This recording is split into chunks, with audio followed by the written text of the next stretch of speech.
Minhas senhoras e meus senhores, boa tarde. Vamos então recomeçar a parte técnica do nosso seminário de altos estudos sobre a administração pública. Já temos aqui o nosso convidado palestrante seguinte, bem como o presidente da mesa.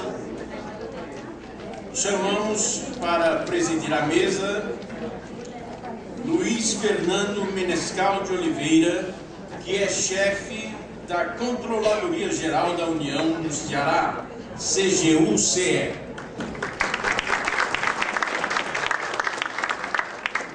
Ele fará a apresentação do palestrante João Alves de Melo, secretário da Controladoria e Ouvidoria Geral do Estado do Ceará.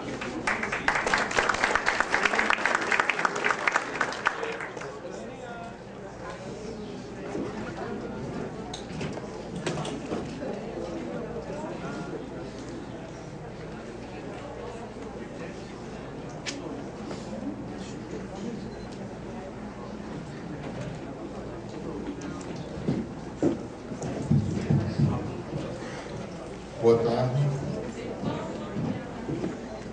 De início, quero agradecer à organização do evento por ter me convidado e me honrado com esse convite para presidir essa mesa, né? Especialmente em razão do nosso palestrante, uma pessoa que, apesar de conhecer há pouco tempo, já nutro uma grande admiração. E acredito que a tarefa mais árdua dessa tarde, para mim, constitui-se justamente em tentar resumir o currículo do Dr. João. É um currículo vasto, inclusive com muitas honrarias, cidadão de muitos municípios. Então, eu começo aqui pela formação acadêmica do Dr. João, formado em Economia pela Universidade Federal do Ceará, em Administração de Empresas pela Universidade Estadual do Ceará, pós-graduado pela Universidade de São Paulo, com mestrado na Universidade de Coimbra, em Portugal, e doutorado, aí aguardando a defesa da tese, também na Universidade de Coimbra, em Portugal. Professor das Universidades Federal do Ceará e Universidade Estadual do Ceará, ocupou diversos cargos ao longo da sua trajetória profissional, tendo sido diretor do Banco do Nordeste, em 2 oportunidades, secretário de Administração do município de Fortaleza, secretário do Trabalho e da Ação Social do município de Fortaleza, presidente do Banco do Nordeste do Brasil, membro do Conselho Monetário Nacional, presidente do Conselho de Administração do Banco do Nordeste do Brasil, membro do Conselho Deliberativo do Conselho de Administração Sudene Denox Colevansco, secretário de Desenvolvimento Econômico, secretário de Planejamento e Orçamento, e secretário executivo regional, todos no município de Fortaleza. Diretor-presidente do Instituto de Estudos, Pesquisas e Projetos, IEP, da Universidade Estadual do Ceará, diretor-presidente da Fundação de Cultura e Apoio ao Ensino, Pesquisa e Extensão, FUNCEP, e atualmente exercendo a presidência do Comitê de Auditoria do Banco do Nordeste do Brasil, controlador e ouvidor-geral do Estado do Ceará, além de membro do Conselho Fiscal da ADES, e membro do Conselho do Fundo de Defesa Social, da Secretaria de Segurança Pública e Defesa Social. E mesmo assim ainda arranjou tempo para vir fazer essa palestra para nós. Então, muito obrigado.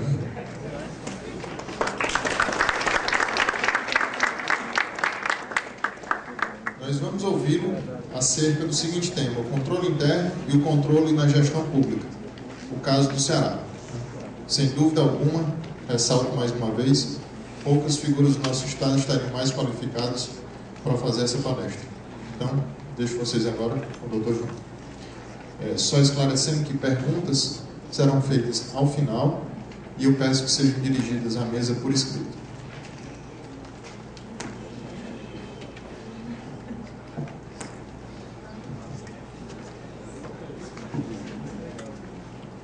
Bom, boa tarde a todos.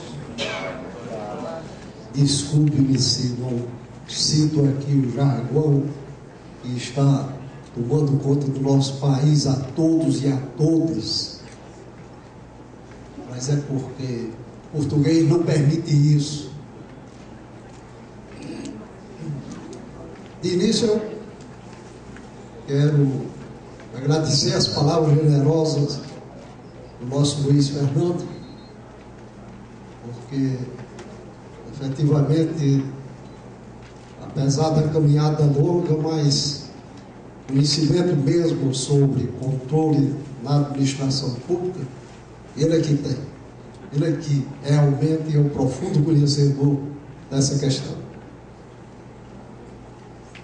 Eu queria dividir essa nossa conversa e vai ser uma conversa. E eu vou explicar a vocês por quê. Quem deveria estar aqui hoje à tarde era o ex-presidente do Banco do Nordeste, Roberto Smith, e eu naturalmente estaria ao lado dele aqui na condição em que está o Luiz Fernando. Por motivos de ordem superior, o nosso estimado amigo Roberto Smith não conseguiu atender a este convite com o qual já tinha se comprometido. Procurou-me o Sabinho há 2 dias atrás, dizendo da dificuldade que estava enfrentando, e eu, solícito como sempre, disse para ele que se ele mudasse o tema, eu poderia preencher o espaço. Naturalmente, eu não queria falar sobre o tema objeto da palestra do presidente Roberto Smith, para não fazer como aquele nosso colega que gostava muito de dar palestras, e ele dava palestras sobre tudo. Aí um dia recebeu um convite para um grande evento que ia acontecer aqui em Fortaleza, e entendeu mal o título da palestra que pediram para ele preparar. Ele é economista. Então, quando o convite foi formulado, aí perguntaram quanto tempo ele precisaria para preparar a palestra. Disse: olha, sobre esse tema que você está me pedindo, eu vou precisar pelo menos de 1 semana para me preparar. Se fosse outro desses que eu já tenho maiores conhecimentos, amanhã mesmo estaria pronto para dar a palestra. Aí a pessoa perguntou: sim, qual é o tema que o senhor está pensando que será essa sua palestra? Ele disse: estou pensando aqui que seria ginecologia. O cara é economista, viu? Ele disse: não, realmente, aí precisava de muito mais tempo mesmo, viu? Porque a sua formação não é para tanto, né? Então nós vamos conversar hoje à tarde sobre um dos temas mais empolgantes que existe na gestão pública. Este tema do controle, ele já vem de algum tempo sendo alvo das grandes preocupações dos 3 poderes: executivo, legislativo e judiciário. Pode-se dizer até que, em termos formais, um dos segmentos do controle, que é o controle interno, ele é muito novo no Brasil. É muito novo. Não faz tanto tempo que se começou efetivamente a ter essa preocupação com o controle interno. Mas o controle externo já vem de muitos anos. O Tribunal de Contas da União, ele é um tribunal que já tem uma boa idade. O controle externo que se faz através do parlamento, ele existe desde que o Brasil efetivamente ganhou os ares de independência.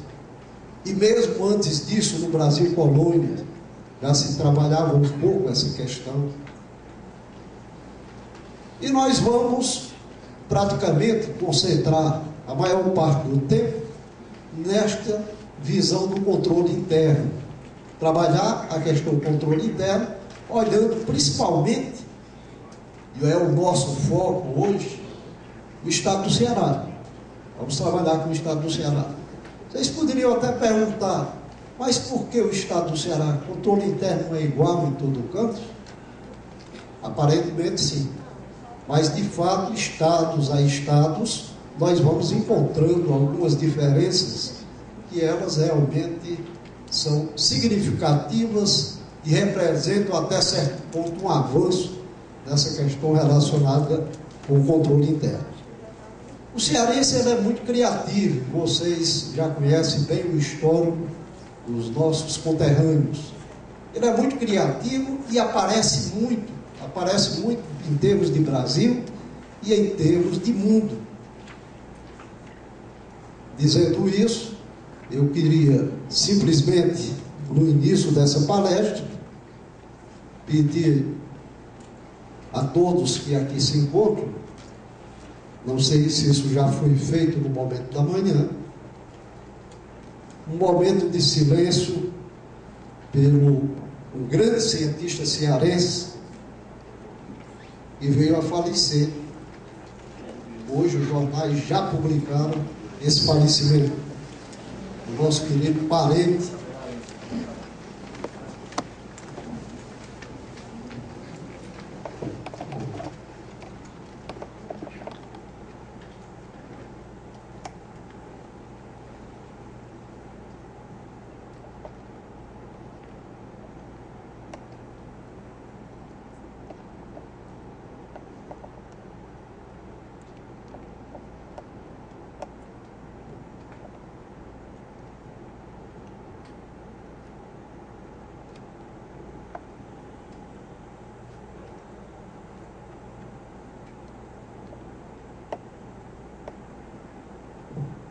muito obrigado.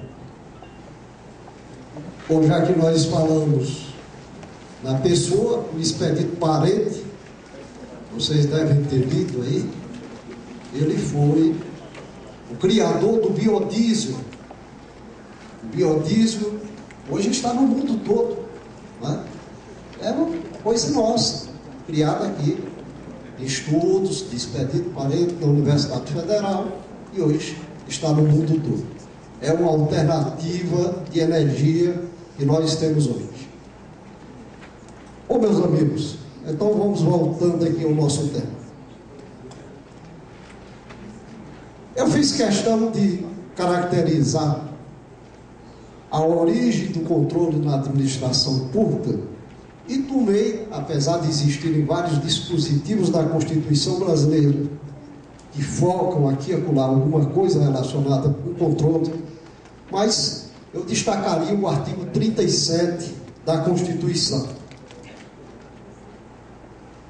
E em especial o princípio da legalidade,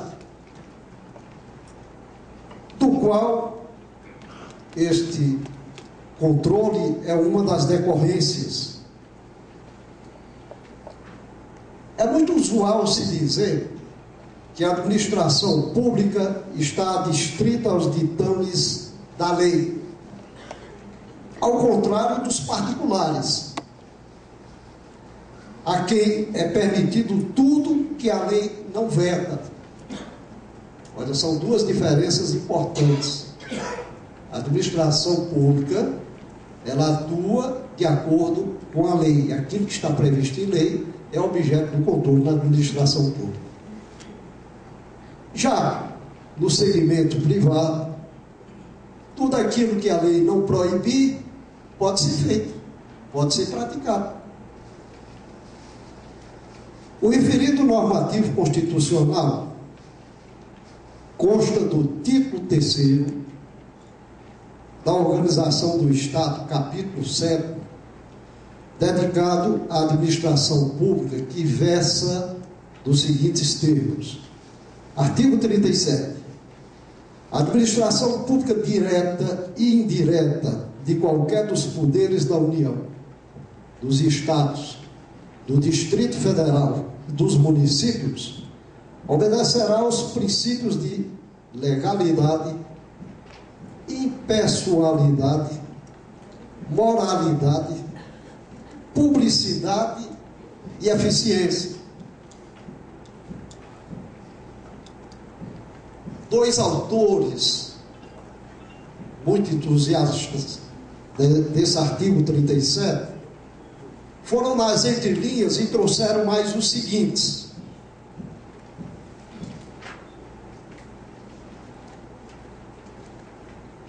Por exemplo, Silva, um autor renomado, nas páginas 666, 676 da sua última publicação, que é de 2005, ele elenca outros princípios extraídos dos incisos e parágrafos deste citado artigo 37, norteadores da atuação da administração pública, tais como o da finalidade, o da probidade administrativa,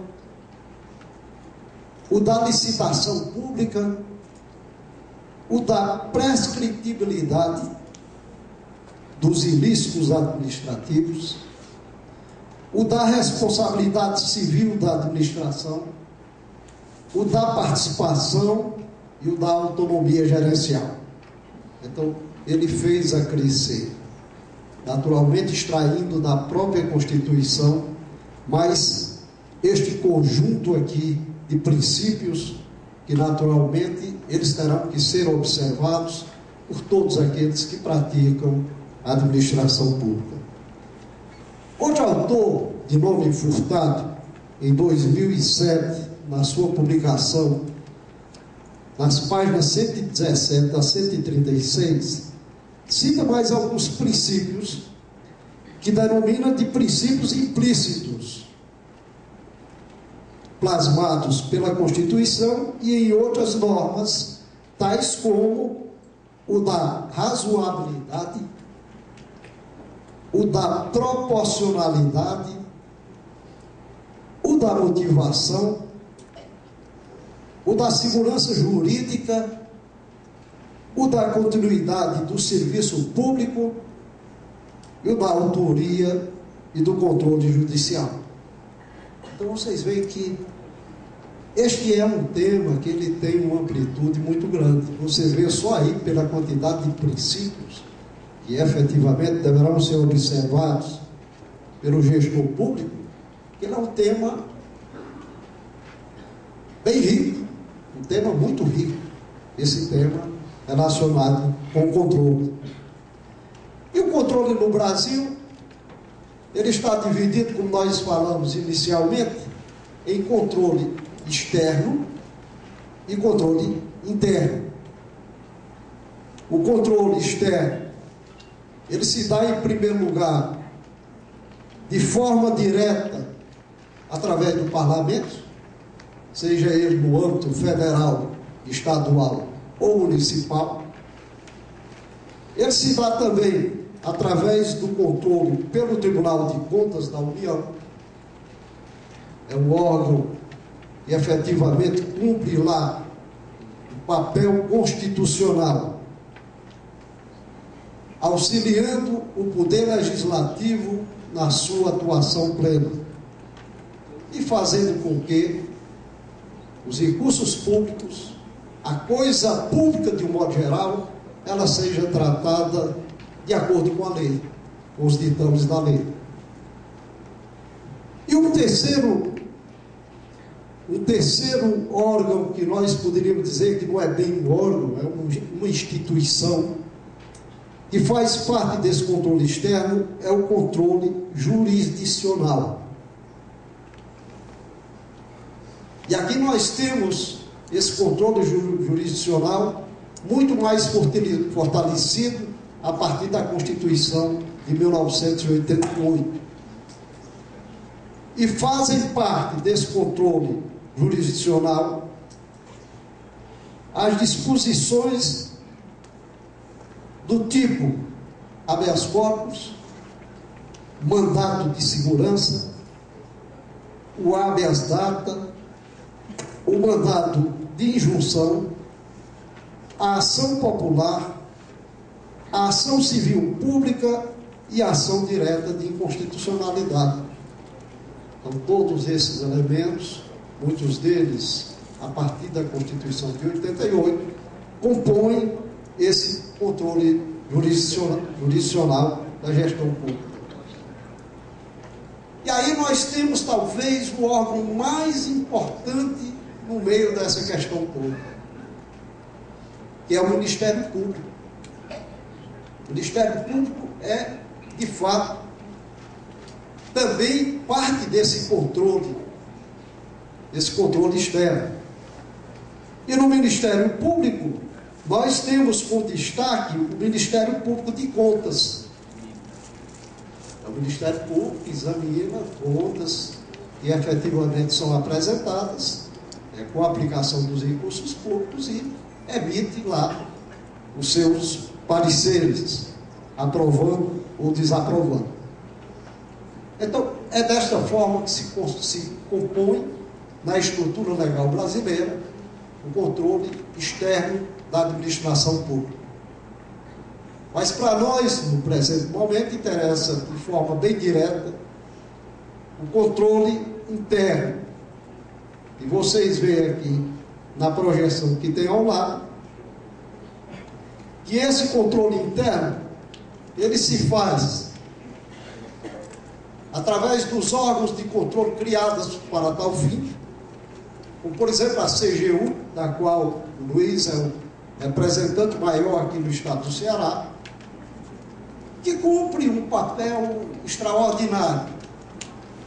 A CGU ela tem hoje uma dimensão neste país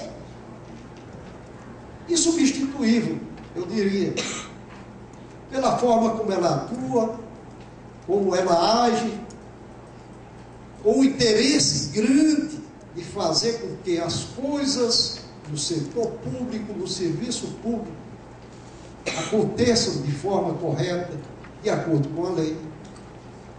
E nós estamos acostumados no dia a dia a ouvir por parte da imprensa boas notícias que a imprensa traz sobre a atuação da CGU. A CGU, ela tem exatamente se caracterizado como uma instituição muito atuante.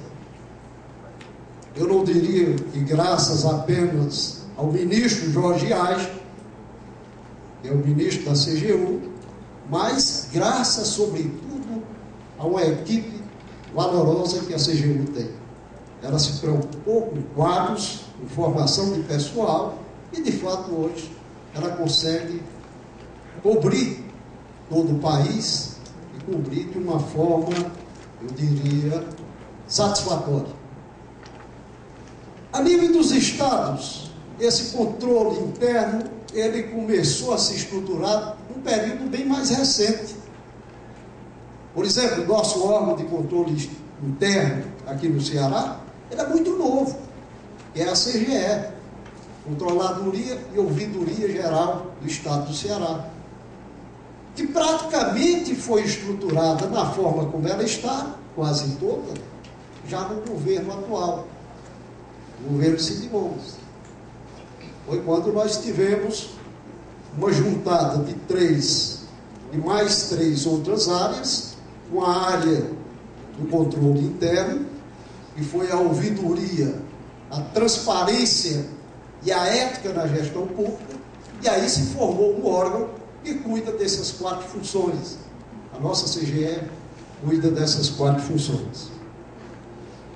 Nos estados, de um modo geral, e nós temos um órgão nacional que faz exatamente o encontro de todos os estados brasileiros através das suas controladorias, que é o CONAS, e nesse CONAS nós discutimos realmente as questões relacionadas com o controle interno e repassamos as experiências de um para os outros, e assim o Brasil todo vai crescendo nesse campo do controle interno.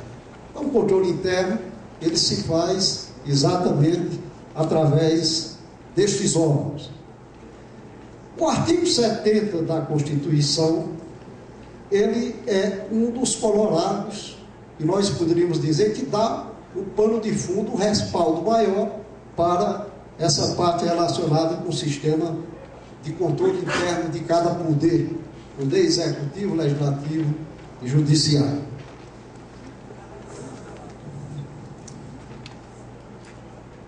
Bom, dito isso, eu queria passar para a parte de baixo, para a gente conversar mais próximo, já projetando aqui o caso do estado do Ceará.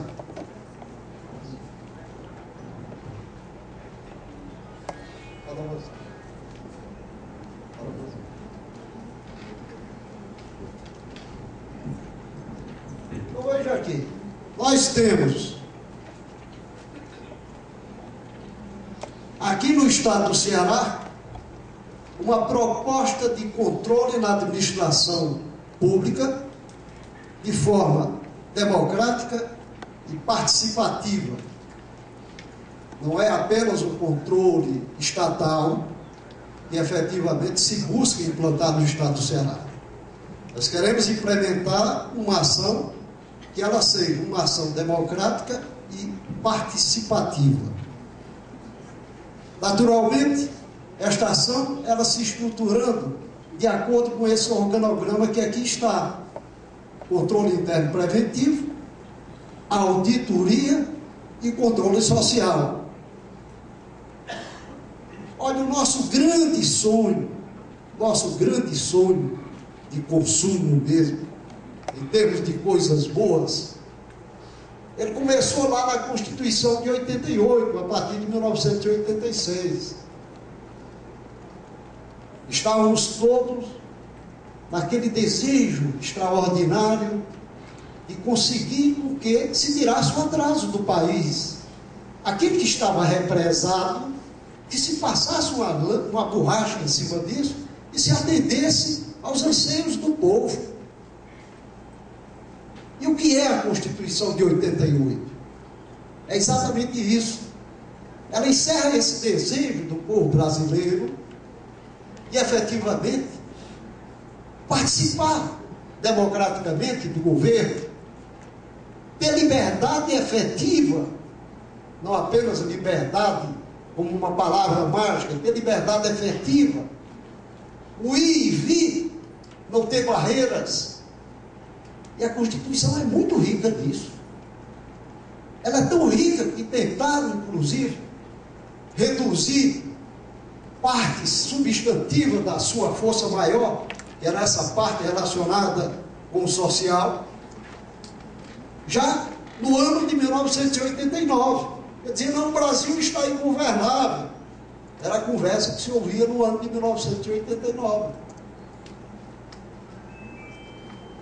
Mas só para vocês terem uma ideia, uma abertura que foi feita durante o processo constituinte para que o povo brasileiro, através das suas entidades representativas, encaminhasse para exame dos constituintes as suas propostas de mudanças, as suas propostas deveriam ser inseridas na Constituição. Nós recebemos 11.000 propostas em 22 dias. 11.000 propostas do povo brasileiro, de norte a sul, de leste a oeste desse país. Todos os estados se mobilizaram e todo mundo contribuiu. E aí nós tivemos essa beleza de Constituição. Ninguém fala mal da Constituição onde eu estiver, porque eu não aceito que alguém fale mal da Constituição. Então veja bem, como é que se faz o controle interno hoje no Brasil? Como eu disse aqui no início, a nossa experiência em órgãos de controle interno era uma experiência muito recente. O que nós tínhamos mesmo era um controle externo. E nós fomos beber no controle externo a sua experiência para implantar o controle interno. Então nós ficamos muito parecidos, desse particular, muito parecidos. Se o controle externo, ele atuava muito mais no plano final do processo, depois que alguma coisa já tinha sido concluída, o controle interno embarcou nessas áreas.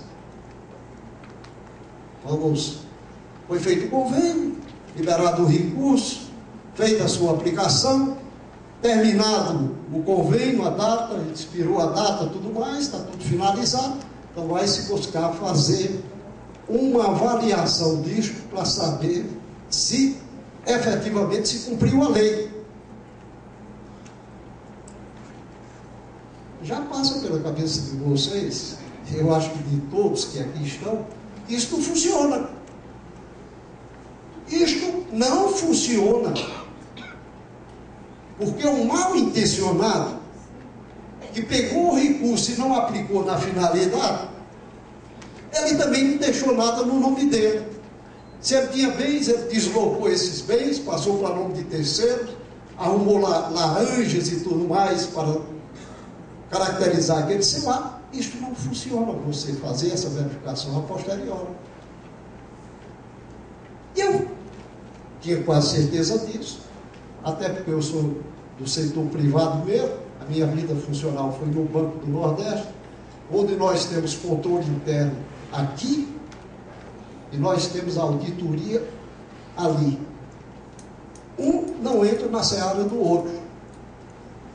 A auditoria é o órgão mais importante que existe dentro de todas essas instituições. Mas para cumprir o papel à altura da sua importância. Não para fazer um acompanhamento, para saber se aconteceu isso, aconteceu aquilo. Isso é coisa de análise de controle interno. Deve ser feito no plano da análise do controle interno. Né? A auditoria vai para atuar na fase final do processo, porque não deu certo. Por que não deu certo? Então agora sim. Agora é hora da auditoria entrar e entrar para valer, para saber o que aconteceu. Então veja bem, é fácil você trabalhar com controle interno preventivo do serviço público? Ainda não. Ainda é muito difícil. E eu vou dizer para vocês por quê. Eu, como sou muito afeito à parte relacionada com organização, métodos, processos e tudo mais, eu costumo ver os processos de cabo a rabo. E ver os processos de uma forma bem escrita, bem estruturada, bem racionalizada e bem desenhada. Este é um hábito que eu tenho já de muitos anos. Olha bem, se eu tiver uma boa definição do processo, e no serviço público isso não está definido. O processo está na cabeça das pessoas. Muita gente usa o seu conhecimento sobre o processo para adquirir poder. São as chamadas caixas pretas que efetivamente ocorrem no serviço público de um modo particular e ocorrem também dentro das empresas, com muito menor frequência dentro das empresas. Tá? Então, se eu tenho este processo estudado, racionalizado, bem definido e bem desenhado, eu posso ter um quadro bem aqui para cuidar dessa parte burocrática. E aí eu não preciso do auditor. Aqui eu preciso do analista. O analista que vai acompanhar para e passo a execução de um convênio ou de um contrato. Aquilo está tudo especificado e diz tudo o que ele tem que atender, de acordo com a lei, de acordo com as instruções normativas existentes dentro de qualquer órgão. E aqui as coisas vão acontecer de forma correta. Porque se alguém não tiver ainda conhecimento suficiente para a execução da rotina, o que vai acontecer é que o processo vai travar.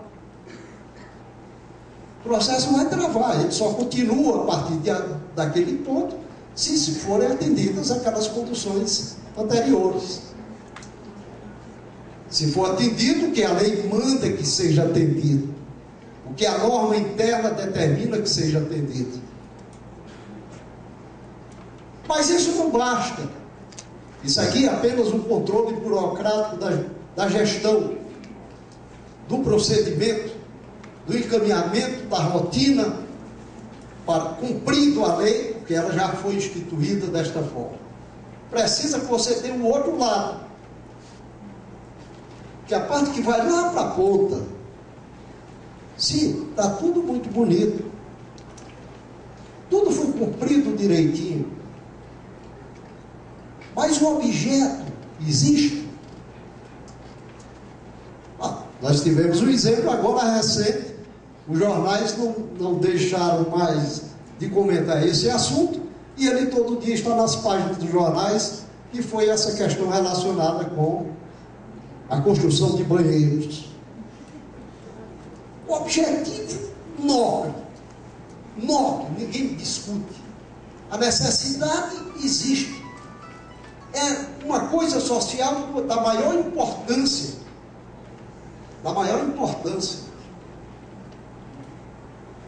Inclusive, vai nos ajudar a resolver, talvez, gravíssimos problemas na área da saúde. Mas a rotina não foi cumprida conforme efetivamente a lei mandava. Aliás, eu volto aqui atrás e digo até, segundo o que se apura, na parte burocrática está fantástica. Se atendeu a tudo. Inclusive certificada. Que se recebeu o bem, e efetivamente o bem foi construído da forma como se especificava. Mas alguém foi lá? Aconteceu isso aqui, esse outro lado? Não foi. Tudo na base da confiança. E quando se foi ver isso aqui, não tinha nada.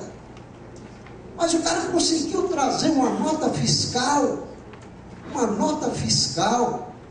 comprovando que ele tinha adquirido o objeto daquele convênio, aqueles materiais necessários, está lá, está especificado. Mas, quando chega lá a fiscalização, cadê o objeto? Ele não existia.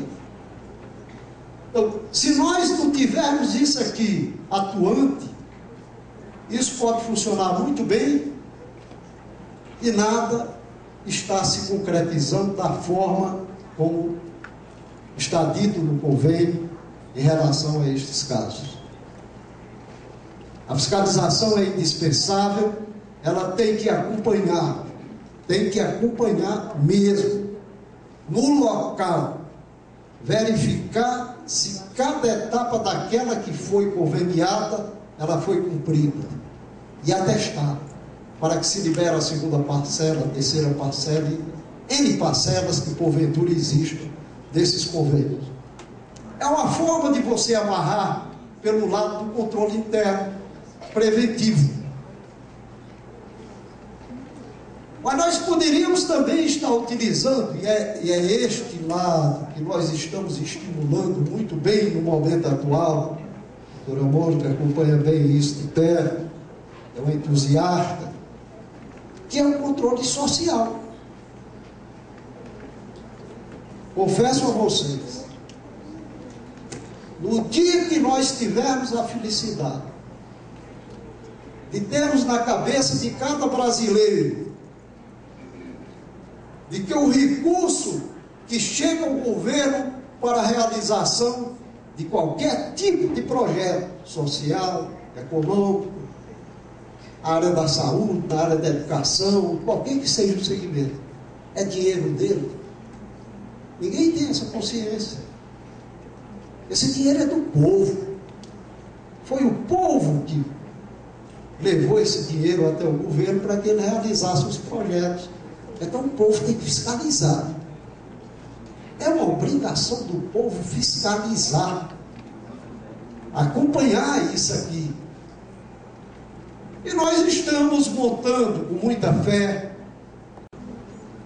porque a ouvidoria, este elo de ligação entre o cidadão e o governante, se ela funcionar bem, ela vai captar todas essas mensagens de que isso não aconteceu, você divulgou que ia ser construído isto ou aquilo no município tal, e nada disso aconteceu, o cidadão vai dizer, e a ouvidoria vai confirmar isso vai buscar informação complementar para dar a confirmação. É isso aí.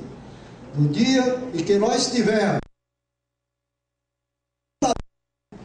com esta consciência, acompanhando este processo como deve,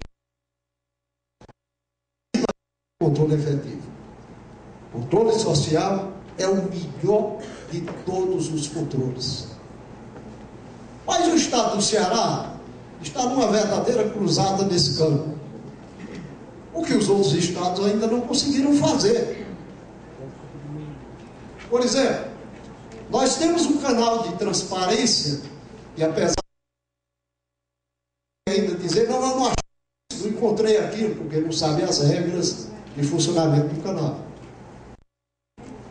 Que nós estamos reformulando agora, fazendo uma grande reformulação desse canal da transparência. Nós queremos colocar ali tudo, simplesmente tudo, e criar facilidade para que o cidadão acesse esse canal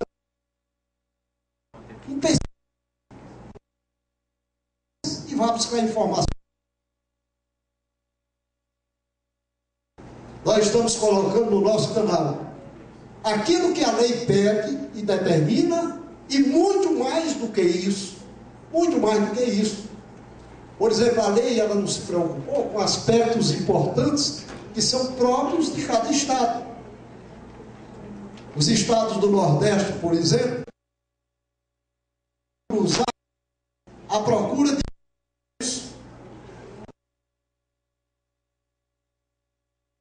quais são as suas potencialidades. Nós não temos isso divulgado assim, de forma ampla. Nós estamos abrindo espaço no portal da transparência para dizer quais são todas as potencialidades do estado do Ceará. Quem quer investir aqui, vem investir já sabendo onde é que está, em qual município. Para lá não tem estrada, tem energia, não tem esgoto, não tem. Ele vai saber tudo. Ele já vem de lá para cá sabendo efetivamente qual é o alvo dele. E eu fiz baseado na experiência. Quando presidente do banco, eu participei de quatro missões internacionais a propósito. Chegava num país, qualquer país,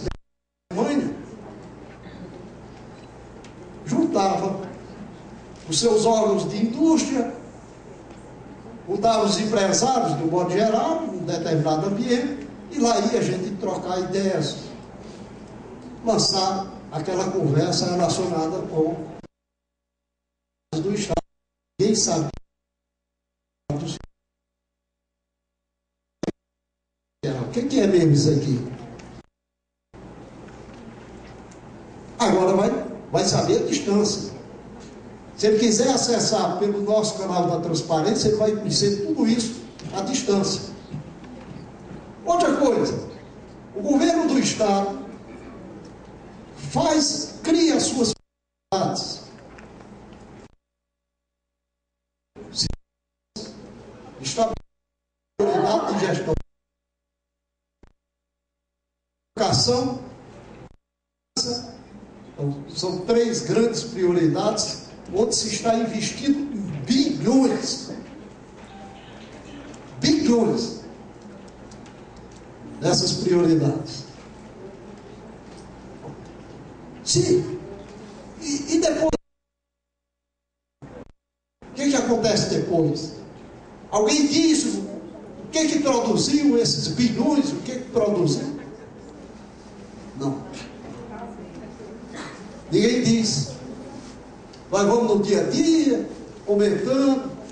Foi inaugurado o Hospital do Cariri, inaugurado o Hospital da região Norte, inaugurado o Hospital da região Centro, a rede de clínicas instaladas em funcionamento, em funcionamento. Mas quem foi que disse qual era o nosso estágio de saúde quando começou o programa? E onde é que nós já estamos? Qual foi a evolução que nós tivemos? Eu queria fazer um parêntese aqui, para cumprimentar o nosso ministro, o Diratã, essa figura extraordinária, e todos nós temos o orgulho de ser os seus conterrâneos aqui no estado do Ceará. Então, isso não tinha. Nós estamos colocando tudo isso no nosso portal da transparência. O governo, por exemplo, ele nos seus programas de saúde, educação, assistência social, segurança e tudo mais,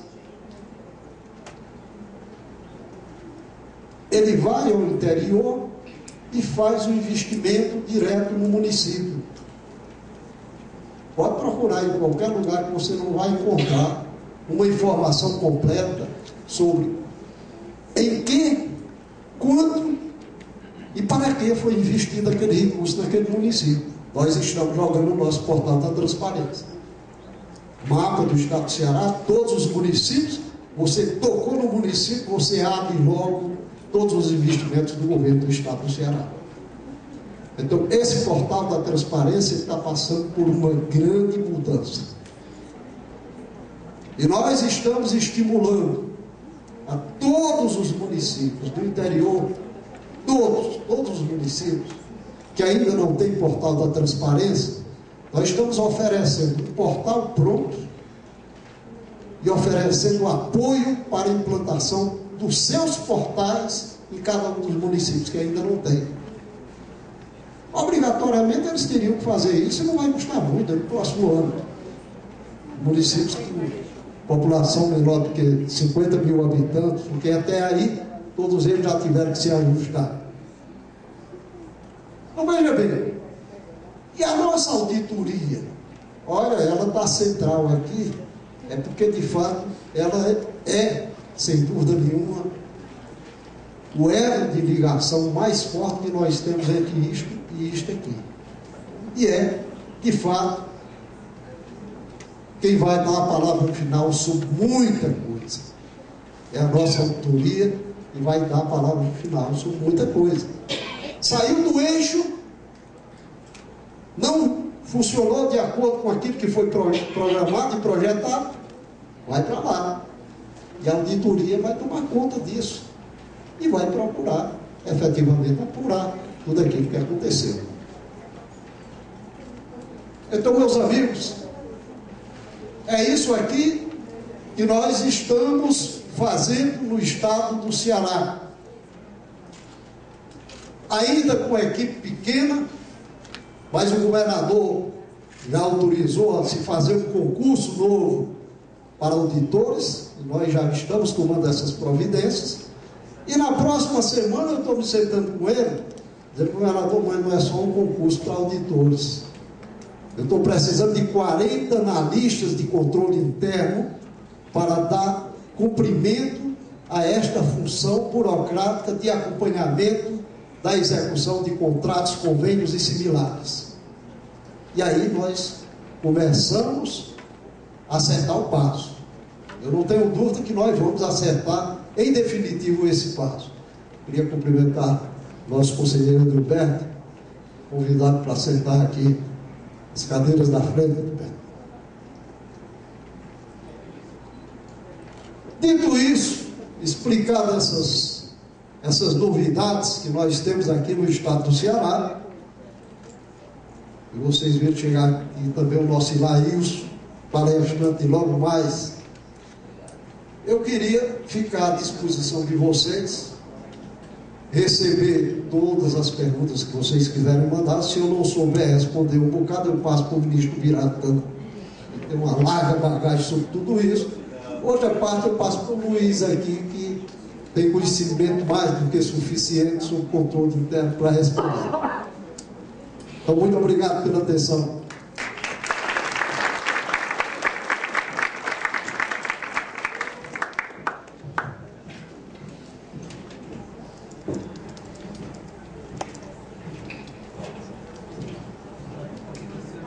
Parabéns ao doutor João pela exposição. Me chegou às mãos aqui já uma pergunta. Eu peço que quem tiver interesse em ter alguma pergunta respondida, encaminhe por escrito, conforme a ver se está orientado no início. pergunta é a seguinte: o governo federal, a partir do advento da Portaria Interministerial 127 de 2008, adotou o SICONV para celebrar e controlar os convênios. O governo do estado do Ceará ainda trabalha com papéis. Existe um projeto de informatização para esse fim?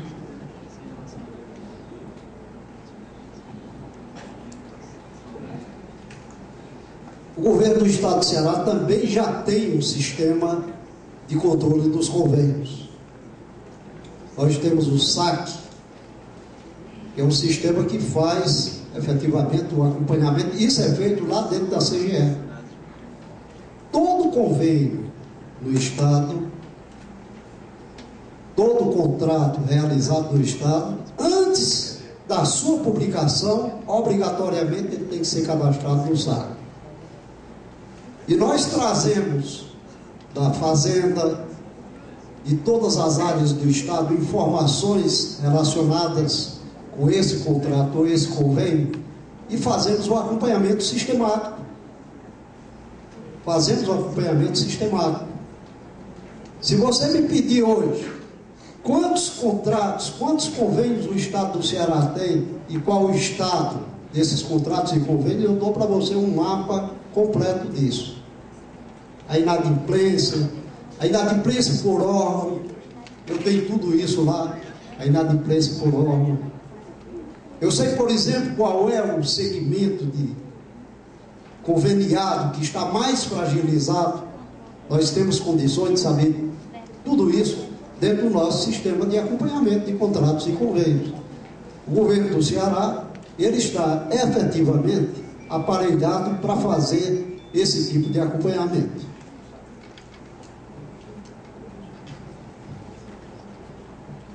No TCM, estamos buscando implementar o sistema de controle interno.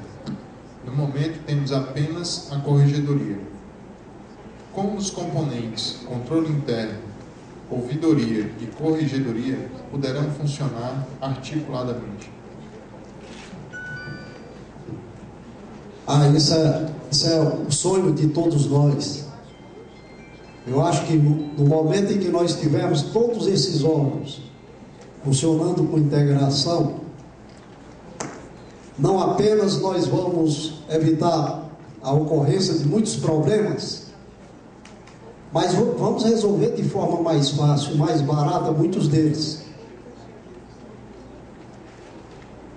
E já que a pergunta me permite desenvolver um pouquinho sobre um assunto que está relacionado com ela, eu queria dizer para vocês que, para mim, chegando no setor público, indo atuar nessa área, a coisa mais estranha que eu encontrei foi ver, por exemplo, que quando nós temos no mesmo convênio recursos da União, recursos do Estado, recursos do município, a gente pode ter até 5 fiscalizações feitas por órgãos diferentes sobre a mesma coisa. Eu, vendo isso, achando estranho pela forma como a gente sempre se conduzia no setor privado, eu fui ao ministro-chefe da CGU e, conversando com ele, levei uma proposta de acordo para a troca de informações. Ministro, se a CGU vai primeiro, e nós somos crias da CGU, do jeito que ela trouxer a informação, ela nos interessa sob maneira. Se o senhor me permite acessar os arquivos eletrônicos da CGU, eu não vou mais a campo. Para que ir a campo? Foi tudo levantado. A mesma coisa, eu fui lá ao TCU, inclusive nessa oportunidade visitei o nosso ministro Miratã, e conversei com o presidente Zima, pedindo a ele também para examinar essa possibilidade de se fazer este acordo para a troca de informações. O TCU vai lá, faz o levantamento das informações. Eu não vou mais levantar as informações que o TCU já levantou. Eu vou levantar outras. complementar se necessário for. Caso contrário, eu vou ficar satisfeito com as informações que ele já tem. Voltei de lá, fui ao TCE e busquei o mesmo entendimento com o presidente do TCE. Fui ao TCM e também busquei o mesmo entendimento com o TCM. Então eu estou pedindo ao governador para marcar uma data daqui até o final do ano, trazendo aqui o ministro da CGU, o presidente do TCU, o presidente do TCE e o presidente do TCM, para assinarmos este acordo amplo de troca de informações. E aí nós vamos, naturalmente, reduzir os custos de acompanhamento desses convênios. Nós vamos reduzir substantivamente os custos. É uma informação complementar à pergunta que aqui foi feita.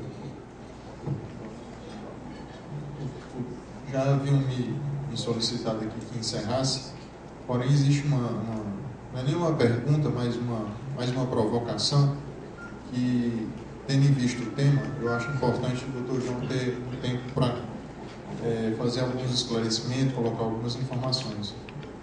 Pediram aqui, doutor João, que o senhor falar sobre a consocial. Como nós estamos, de forma inclusive articulada, num esforço de mobilização nesse momento, então eu acho importante o senhor fazer alguns comentários a respeito. Não me deixe me empolgar muito com esse assunto, porque é um assunto que está muito quente aí, e a gente começa a falar e se empolga demais com ele. Olha, gente, nós estamos vivendo nesse país um dos momentos mais ricos dessa nossa democracia. Pela primeira vez na história do Brasil, nós estamos para realizar uma conferência nacional sobre transparência e controle social. Exatamente dentro do tema que nós estamos conversando aqui. Transparência e controle social. O presidente Lula, antes de sair, baixou o decreto, coube a CGU fazer a coordenação nacional desta conferência. A CGU elaborou regimento interno, compôs a sua comissão nacional de acompanhamento da conferência e estimulou os estados para que os estados começassem a desenvolver as suas ações dentro do seu território. O estado do Ceará foi um dos primeiros, quer dizer, saiu na frente, baixando o seu decreto e regulamentando como seria a conferência no estado do Ceará. Ela foi inicialmente marcada para os dias 2 e 3 de março do próximo ano, de 2012, para nos dar tempo, estimular e fazer a conferência municipal. Em primeiro lugar, nós fomos buscar a experiência dos outros. Vamos ver como é que o Brasil está fazendo isso. Quais os estados brasileiros, como é que eles estão fazendo. Aí fizemos uma reunião do CONAS, que é o nosso órgão de controle nacional, e lá juntamos o Brasil todo. E encontramos, por exemplo, que todos os estados brasileiros estão seguindo o mesmo modelo. Regionalizou, juntou 10, 12, 20 municípios, 40 municípios dentro de uma mesma região e está fazendo uma conferência regionalizada com a participação desse município. O governador Cid Gomes, quando baixou o decreto, ele já incluiu no decreto quem ia fazer, quem seria o presidente desta conferência estadual. E ele escolheu o vice-governador. Na primeira reunião que eu tive com o vice-governador, porque eu sou coordenador a nível de estado, o vice-governador me disse: não, nós não vamos ser igual ao resto do Brasil, não. Nós vamos fazer, de fato, conferência em 184 municípios. E, governador, é uma tarefa grande. Fazer conferência em 184 municípios é uma tarefa gigante. Aí ele parou um pouquinho e disse: você topa, se associa, e nós juntamos as nossas forças e vamos fazer nos 184 municípios. Eu digo: está aceito o desafio. E aí nós reunimos a prece, o UVC, mais os presidentes regionais da prece, fomos para uma sala para debate disso. A coisa mais incrível que eu vi tanto entusiasmo da parte desses prefeitos, que daí para frente não, aí nós soltamos as cachorras, como se diz. Aí saímos estado afora, visitando, regionalizando, discutindo a questão com a sociedade e com o poder público.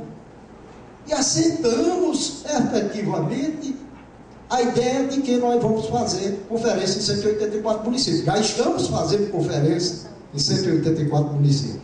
É o caso número 1 do Brasil. É o único estado brasileiro que fará conferências individualizadas em todos os municípios.